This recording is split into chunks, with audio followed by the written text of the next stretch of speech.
Assalamualaikum sayıqlı seyirciler. Bugün Qırımıжғалынан 552-ci konu efirde zaman studiyada Şevket Namatulayev çalışmakta. АТР 10 yıl öz halkının beraber birinci Qırım-Tatar teлеканалы öz юбилейini qaydeti. АТР bu kunde 24 saat çalışkan informasyon ve eğlence teлеканалыdır. Yayında olğan çoxsa programmalarını АТР özü işlep çıqara. Belli ki bu sene aprelinin birinde yerli Rus hakimiyeti АТР'ге aylar devamında lisenziya almaq için maniyalar yaratqanı sebebinden yayınlarını toxtatmağa mecbur oldu. İyunun 17'sinde ise АТР Kiyev'ten yayınlarını başladı. ATR bana göre her taraftan gerek. ATR çıkan son halkımız çok su Tatarca laf etmeye başladı. Ne kadar filmler oluyor, ne kadar laflar oluyor. Ballarımız tekrar Tatarca öğrenmeye başladı. Pek derdi kaldık, ATR aldıkta mahsus vardım, pahalı da olsa тарелка koydum ATR bakmaya. Мы смотрели все передачи и были довольны всем, переживали вместе с вами, с журналистами.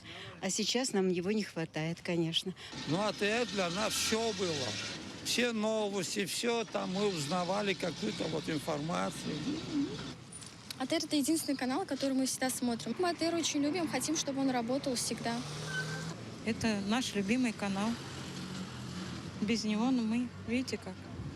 Ну, мы смотрели все то, что нам интересно. Сейчас таких каналов, именно крымско-татарского для нас, нету каналов. Все, любовь, родина, язык родной, все, будущее. Мы его каждый день смотрим. Вот. Правда, сейчас мы, по-моему, смотрим только по спутнику уже. Вот. Это немножко печально. Хотелось бы, чтобы все вернулось на круги своя, как раньше было. Вот. Это мечта, наверное, каждого крымского татарина. Украина парламентінің коалициясы анаяса çoqluğunu жойды. Радикал фырқасы коалициядан çıktı ve muhalefetке keçti. Бұл нәтижелеріне yuqarı şura toplашыбы көстерді. Сессия tek 15 dakika devam etti. Mustaqillik yıllar devamında Yuqarı Şura toplaşuvunun açılmasında ilk sefer Grigoriy Verevka adına xor eşitilmey.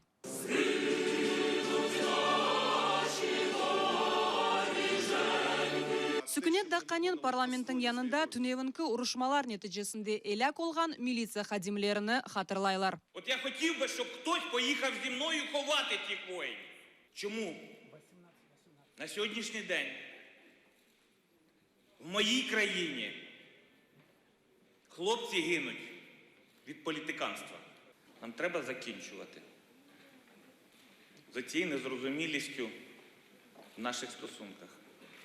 Якщо ми зараз не зробимо висновки, ми повторимо 17-й рік. Bu çıkıştan sonra Yuqarı Şura reisi toplaşuvunu kapata.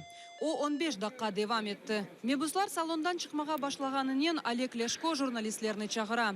Onun fraksiyası koalisiyadan çıkkanını bildire. Ми не бачимо за можливе далі перебувати в коаліції, яка фактично знищена була вчора руками президента Порошенка, голови Верховної Ради Гройсмана, які всупереч позиції більшості фракцій коаліції внесли до парламенту питання змін до Конституції. 3 із 5 фракцій коаліції вчора не голосували за антиукраїнські зміни до Конституції. Учора в парламенті фактично була створена нова коаліція за участю партії регіонів. Koalitsiyaga 302 halk mebusu kirgen edi. Endi ise 281.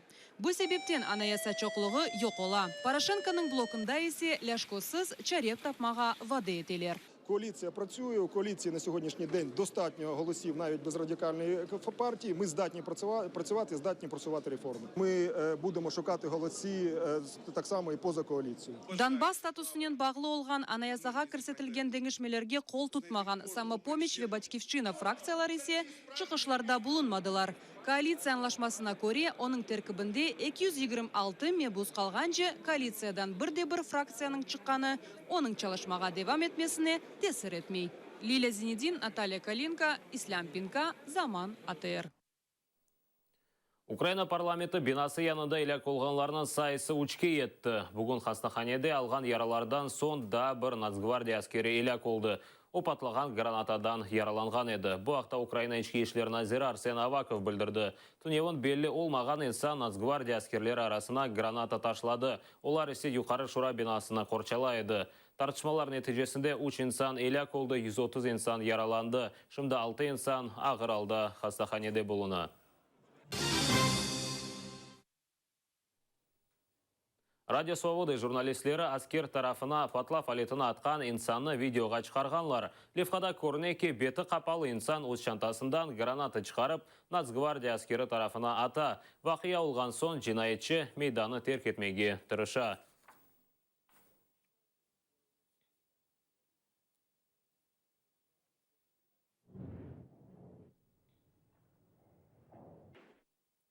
Полиция граната атқан провокаторны яқалады. Оның чатасында да бір F1 гранатасы таптылар. Шекленген Игорь Гуменюк Сич батальон аскері оқабатыны танымай. Бұл ақта оның адвокаты Сидор Кизин білдірді. Қорчалай жайтқанына көре, айны Гуменюк граната атқанына ешбір ізбаты жоқ. Він себе винним на даному етапі не визнає, таких даних у мене немає. Жодних доказів, які б свідчили про те, що він винен, що він кидав якусь гранату, тому що Аваков заявив про те, що там якась РГО граната. На відео ось говорять, що якийсь предмет схожий на димову шашку і так далі. Тобто він не визнав себе винним. Будь-яких доказів про те, що він кинув вибуховий пристрій, внаслідок якого хтось постраждав, в справі немає. Ату аскерлері парламент бинасы янында олған вақиялар бойынша өз мұражатыны тарқаттылар. Аскерлер Украина ватандашларыны провокацияларға құлақ асмамаға чағыралар ве білдірелер Украинаның esas душманы мемлекетінің шарқында басқа япадыр. Шановні українці, я, як військовослужбовець Збройних сил України, який тимчасово приймає участь тут, в антитерористичній операції, дуже обурений тими подіями, які минули декілька годин назад біля Верховної Ради України. І тому закликаю усіх українців, усіх небайдужих, не потрібно починати нової збройної боротьби. Адже головний ворог він тут, на Донбасі. Я занепокоєний тим, що сталося в нашій державі. Ми стоїмо тут не для того, щоб ворог розхитував нашу країну знутрі. І ми не допустимо цього.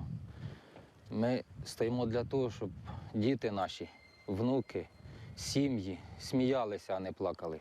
І ми будемо стояти тут до кінця. Слава Україні!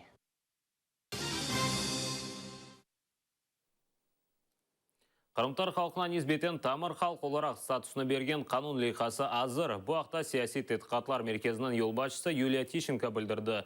Тищенко кеченлері юқары шурасы қырымтатарлар тамыр халық оларақ таныған қарар муэлифідір. О білдіргенне көре қанун лейқасы халқара тешкілатларының музакересінден кечті, шымдейсе депутатларының қарарыны беклей.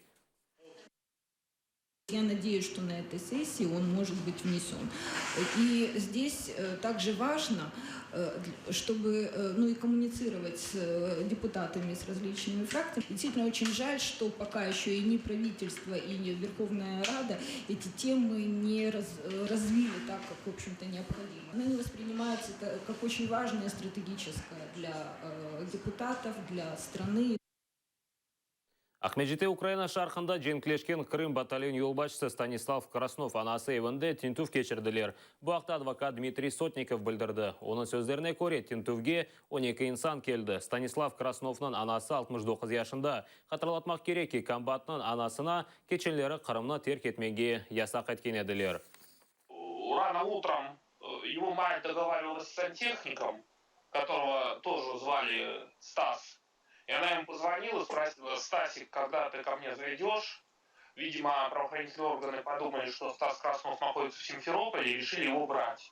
Так как на обыск приехало 4 сотрудника в штатском и 8, соответственно, спецназовцев в балаклавах с оружием. Они проводили обыск около 15 минут, ничего не нашли, переписали все телефоны, там записной книжки, телефоны на мобильнике, якобы говоря, для установления прослушки. Бүгін Қырым мектептерінде яңы оқув мевсіміне бағышланған тантаналы мерасімдер өткерілді. 18,5 мың талебе үшін бірінші чаңлар қақылды. Біздің мұхбирлеріміз Бақшы сарайынан милли мектебінде болундылар. Қарабия стуслерде қияфетні фесве қалпақлар ярыштыралар. Бүгін бұл балачықлар пек ерте ояндылар. Чүнкі олар бірінші сыныфқа баражақлар. Олар үшін бұл мұйын бір күн. Талебелер и жанланалар. Математика, задание. Хочешь что? Да. Вырежки менфаль, очи семна кошарым, амаки чун алтын медаль, яхшывы как башларым. Талебелерден зеде ана бабалары жанланалар. Балалар Қырым татар тілінде тәсіл алачақларынен ғұрырланалар. Очень переживаю. Мой сыночек 1 класс пошел. Мы плохо разговариваем, и я хочу, чтобы как бы ближе к татарскому, к своей нации.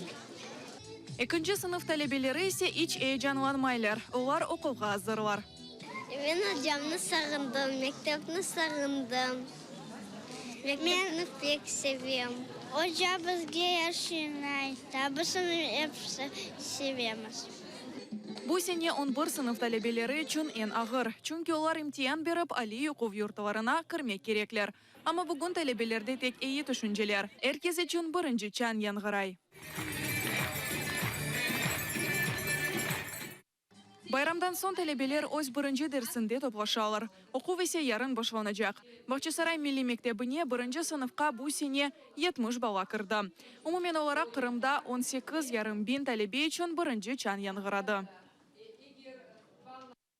Қырымда Русия тарафдары олған Миллет Жема телеканалы өз айларыны башлады. Қырымның Рус хакимияты берген мәліметқа көре федераль бюджеттен $2,5 миллион айырылған. Ишғал олынған Қырымда 3 девлет тілі олғаны бақмадан Миллет өз айларыны 2 тілде алып баражақ. Русве, Қырым татар. Что будет, я еще не знаю, заранее ничего хвалить не могу. Посмотрим, что будет. Ну, надеюсь, АТР ничего не заменит. АТР была, это еще не видели, в каком он формате будет, как он будет вещать, что будет. Мы еще не видели. Ну и если в хорошую сторону можно, а если, ну не знаю, пока сказать ничего не могу. Правда, сегодня смотрела, появился Миллет, но пока думаю, что это несравнимо с нашим АТРом. Посмотрим, что дальше будет. Нет, АТР нет, ни за что не заменит. Я так считаю, что не заменит. Потому что все привыкли к АТР, все его, в каждом доме его смотрят. Вот, поэтому я считаю, что его уже никто не заменит. Пока не видела. Меня не было дома месяц. Не надо АТР заменять. АТР стало как-то, ну, как символом. Наверное, не надо. Ну, может, пусть еще один будет, но заменить нет. Çok saaтлы невбетлерве давалар. Құрман район хастаханесінде бала екіміне зиярет бойлы кече. Анда мунтихаслар етішмей, әмде кімсе чалышмаға істемей. Хастахане бинасы Иран еқала біле. Тапсилатлы жа біздің левқамызда.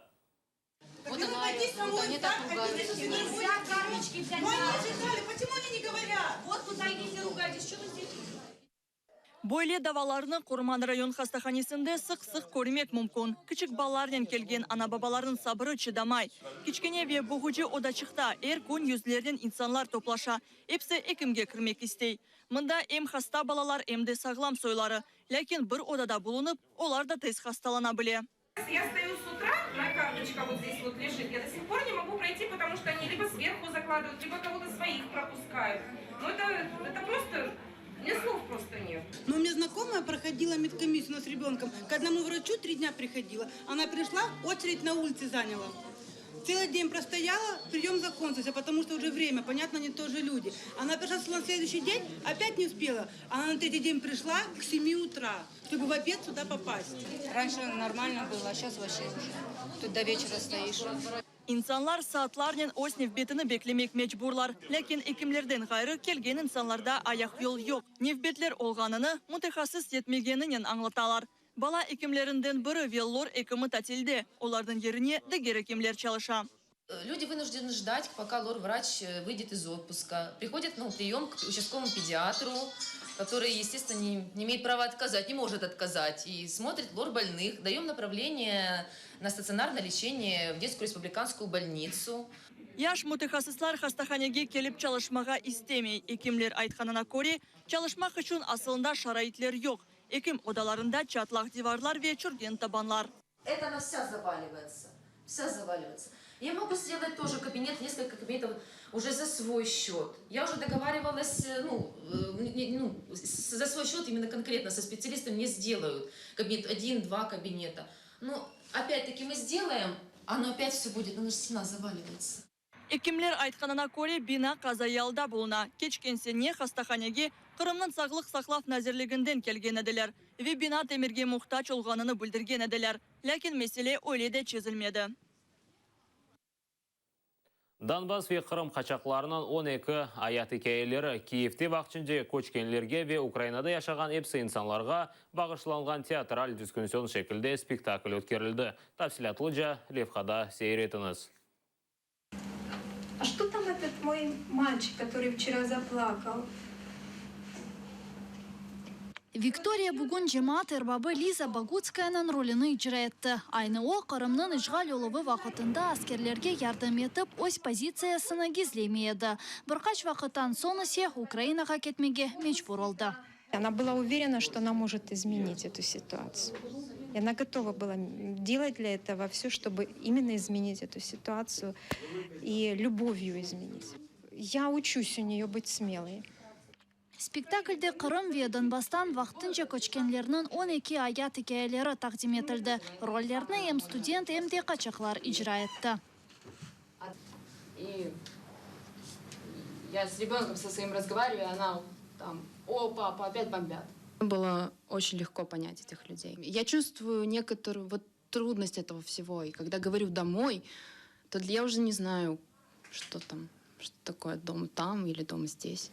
Драматурглардан айтканларына көре малуматны топламак колайдей келеді. Качакларнын 48 саатлык малуматларындан 1,5 саат спектакль коймак керек болду. По сути, здесь вот в этом спектакле собраны личные боли наши, личные боли режиссера, личные боли актеров. Поэтому это было очень, это было легко, это было долго, но легко. Спектакль театраль дискуссион шекилде өткөрүлдү. 1,5 саат девам этти.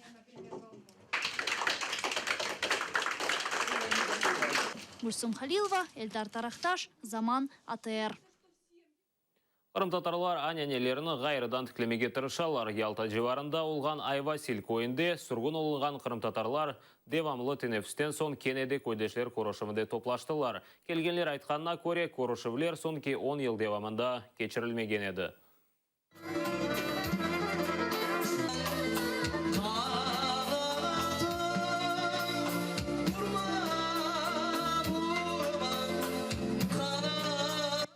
Көрішуіне тахминен 5 юсада месасен Догма Айвасил ве Дерекой сакенлері топлашты.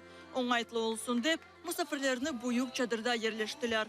Көйдешлерінен көрішмек үшін Халидей Каймаканова да келді. О Айвасил көйінде 1926 сенесінде doğdu. Onun hatıravlarına göre bu çok güzel manzaralı ve bereketli ülkeydi. Bütün şeydi, bahçe pek güzeldi. Pek bahçalıydı. Devamlı teneffüsten son koydeşler kene toplaştılar. Ananevi Korişov sonki 8-10 sene devamında geçirilmegen idi. Ağımdaki senden başlap, teşkilatçılar bu urf adetini yanıdan tıklemege niyetlendiler. Koydeşlerinin maksadı Kırım Tatarlarını birleştirmek ve milli toylar sayısını arttırmaktır. Yaşlarımız gezerler, oğlanlar bekar, kızlar bekar. Gezerler, oğlanlardan sorasan kızlar yok derler. Kızlardan sorasan oğlanlar yok derler. Ortalık herkes dolu. Birbirlerini ablen görüp, birleşip, tanışıp olup, evlensinler, bala çağalı olsalar. Esli başlı sakinlerden aytkanına göre, onların büyük arzusu yerli camini gayrıdan tıklemektir. Şimdi ise binada yeniden tamirlep işler geçirilen. Elmira Boğurçalı, Hasan Osmanov, Zaman, ATR. Bu noktada yayınımızda yekunleyimiz. Sizlerge iyi akşamlar dileyimiz. Daima ATR ile olunuz.